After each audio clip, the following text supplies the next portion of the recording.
We continue to generate new ideas all the time. But when you go to the United States, I think there are still some anxieties. And I would say that,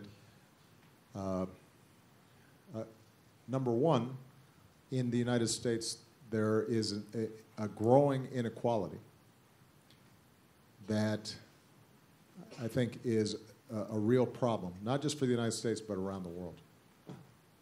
And some of this has to do with technology is replacing low-skilled jobs and automation, and so it's harder for people if they don't have good educations to make a living.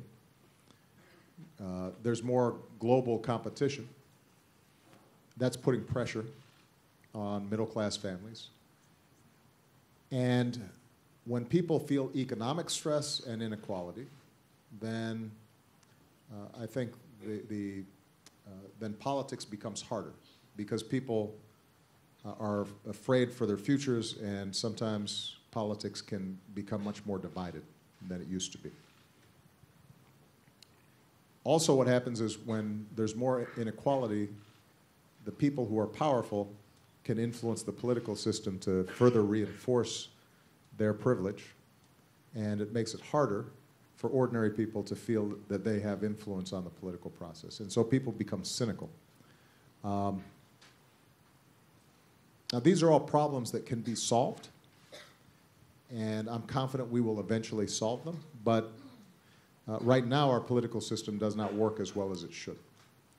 And what I would say to young leaders, what sort of pitfalls should you avoid? I would say, number one, it is very important to avoid any political system where money overwhelms ideas. And the United States political process is become so expensive, and it lasts so long. And even though I was successful in it, we spent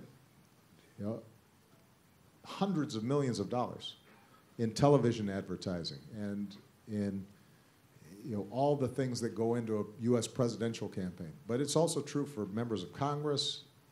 And when politicians have to raise so much money all the time, then they start listening a little bit more to the people who have money as opposed to ordinary people. And that, I think, is a danger that can be avoided by the system that you set up to make sure that campaigns are not reliant just on money. That's something to avoid.